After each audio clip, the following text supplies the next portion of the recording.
nagbabalik! Tayo ay nasa ikatlong markahan na.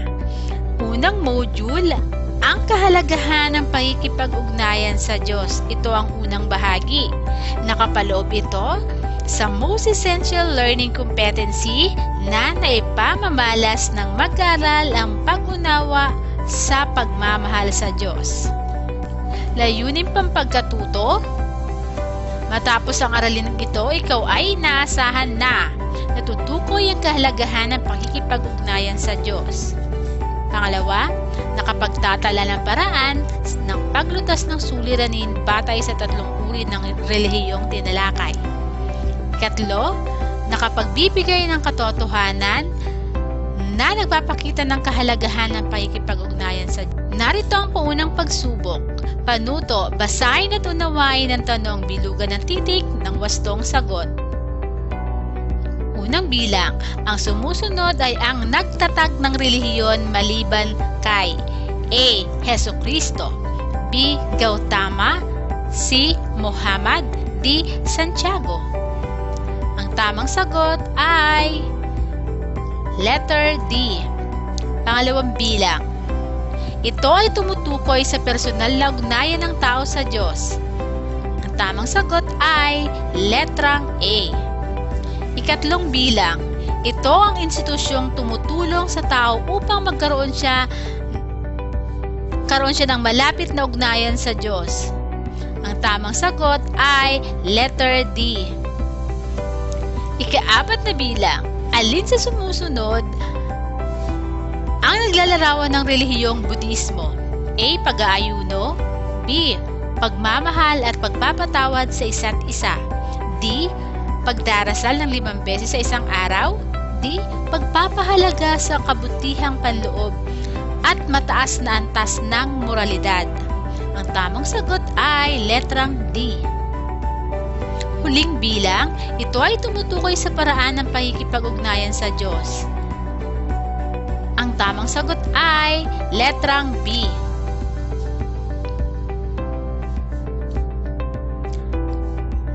Para naman sa ating balik-aral, gumuhit ng puso sa tapat ng pangungusap kung nagpapakita ng pangangalaga sa kalikasan at X naman kung hindi. Unang bilang, ang pagkaubos ng natatanging hayop at halaman sa kagubatan.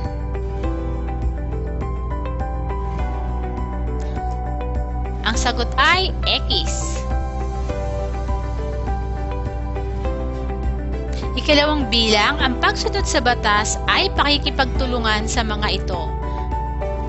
Ang sagot ay puso. Ikatlong bilang,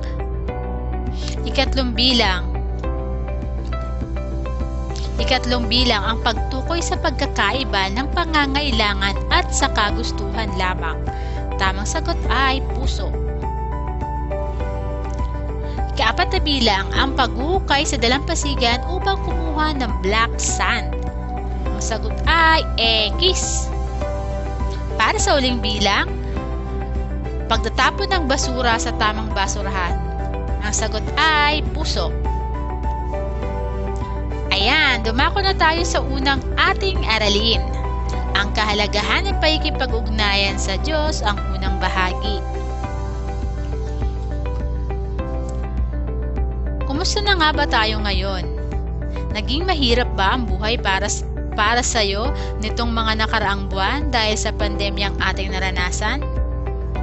Paano mo pinatatag ang iyong sarili upang magpatuloy sa buhay?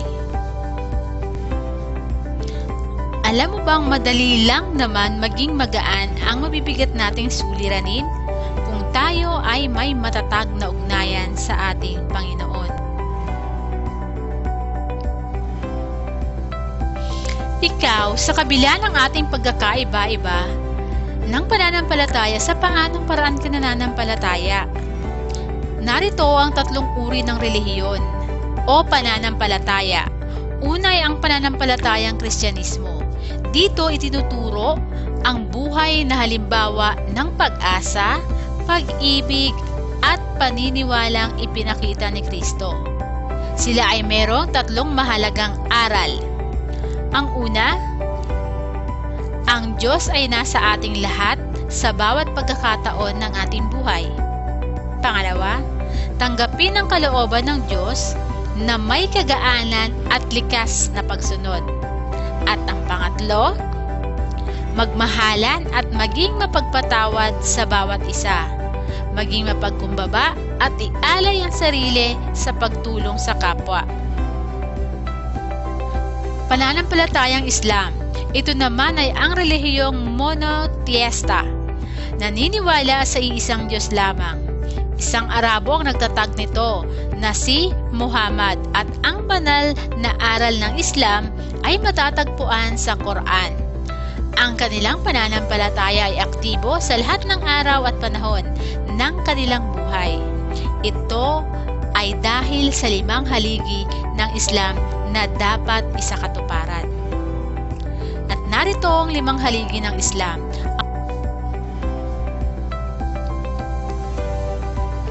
Narito ang 5 haligi ng Islam. Una ang Shahada, Testimony of Faith. Ang mahalaga sa haligi ng Islam na dapat ipamalas ang pagpapahayag ng walang ibang dapat na sambahin maliban kay Allah at si Muhammad ang alipin na kahuli-hulihang sugo ni Allah. Pangalawa, Salah, formal prayer. Ang pamumuhay ng isang balanseng bagay, ang pangkatawan at pang-espiritual at ang paraan upang malayo sila sa tukso at kasalanan. 5 takdang pagdarasal araw-araw, madaling araw, tanghali, hapon, takip-silim at sa gabi. Pangatlo ang Swan, fasting. Para sa mga Muslim, ito ay isang paraan ng pagdidisiplina sa sarili upang mapaglabanan ng tukso na maaaring dumating sa kanilang buhay. Ika-4, Shaka o Charity. Ito ay hindi lamang voluntaryong pagbibigay sa mga nangangailangan, kundi isang obligasyong itinakda ni Allah. Ito ay paglalayon na pagtulong sa kapwa, kundi paglinis sa mga kinita o kabuhayan upang ibahagi sa kanilang kapwa Muslim. Ika-5 ay ang Haji o pagdalaw sa Mecca. Ang bawat Muslim, lalaki at babae na may sapat na gulang, mabuting kalusugan at may kakayahan, ika-12 buwan sa Islamic calendar, ang pagbibigay pugay sa ginawang pagsasakripisyo ni Abraham na pag-aalay sa kanilang panganay na anak sa lahat ng may kakayahang maglakbay pisikal.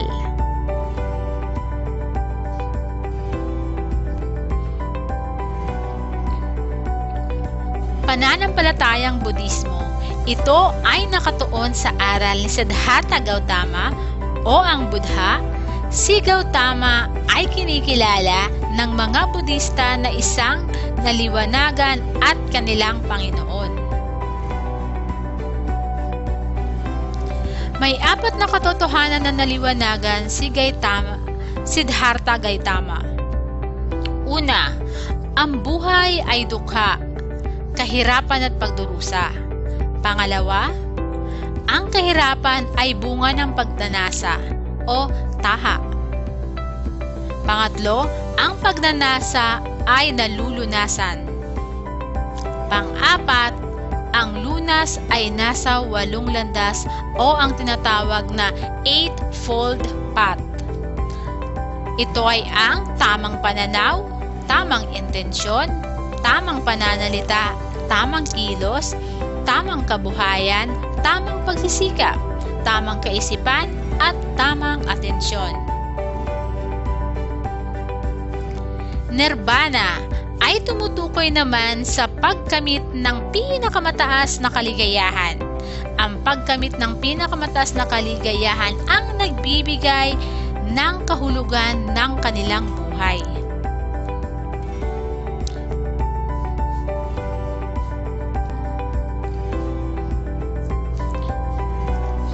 Maaaring iba't ibang relihiyon at ang pamamaraan ng pagsasabuhay ng pananampalataya.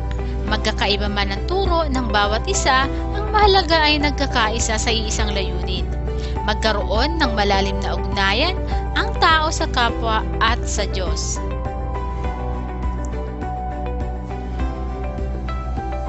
Yan ang mahalagang mensahe ng araling ito. Dumako na tayo sa paglalahad.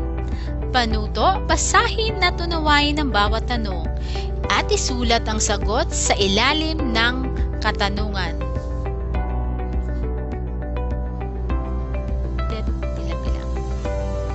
Unang bilang, bakit mahalaga ang pananampalataya ng tao sa ating Panginoon? Narito ang halimbawang sagot. Sapagkat ito ang nagbibigay sa atin ng pagkakataon na ipagkatiwala sa Panginoon ang mga pangyayari na wala tayong kontrol o hindi natin hawak. Dahil ito ang nagbibigay sa atin ng inspirasyon at lakas ng loob upang magpatuloy sa buhay araw-araw. Harapin ang paghihirap para sa ating mga magulang, mag-aral ng mabuti at gawin ang lahat para umunlad ang buhay ng pamilya.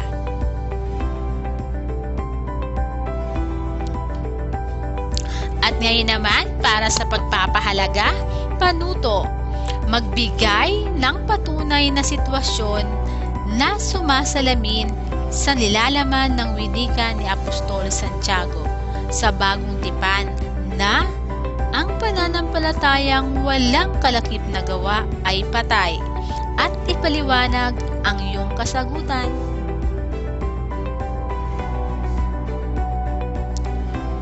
Ang isang halimbawa nito ang mga taong laging nagsisimba, ngunit hindi na isasabuhay ang aral ng salita ng Diyos, kaya masasabing ang kanilang pananampalataya ay patay.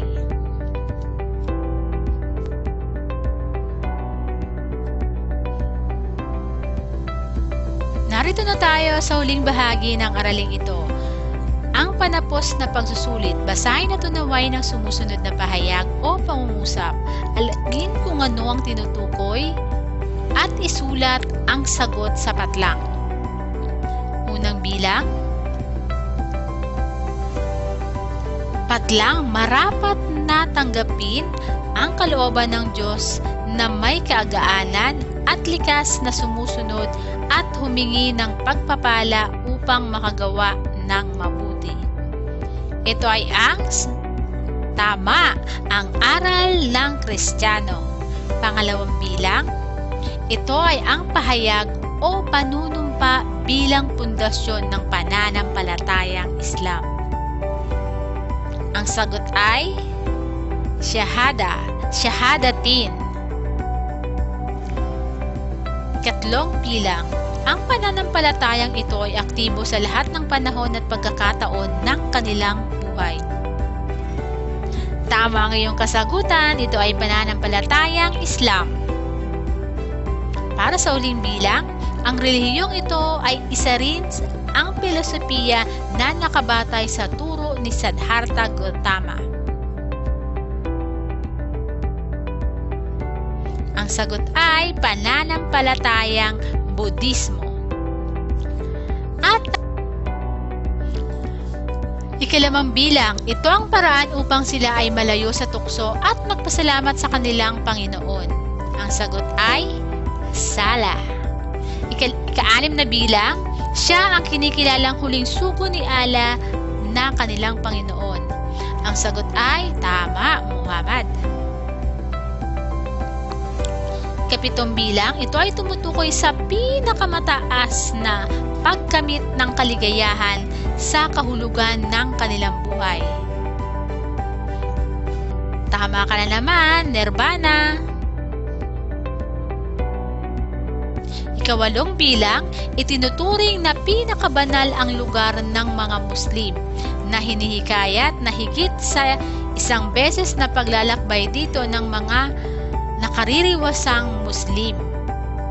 Saan ito? Ito ay tama, Mecca.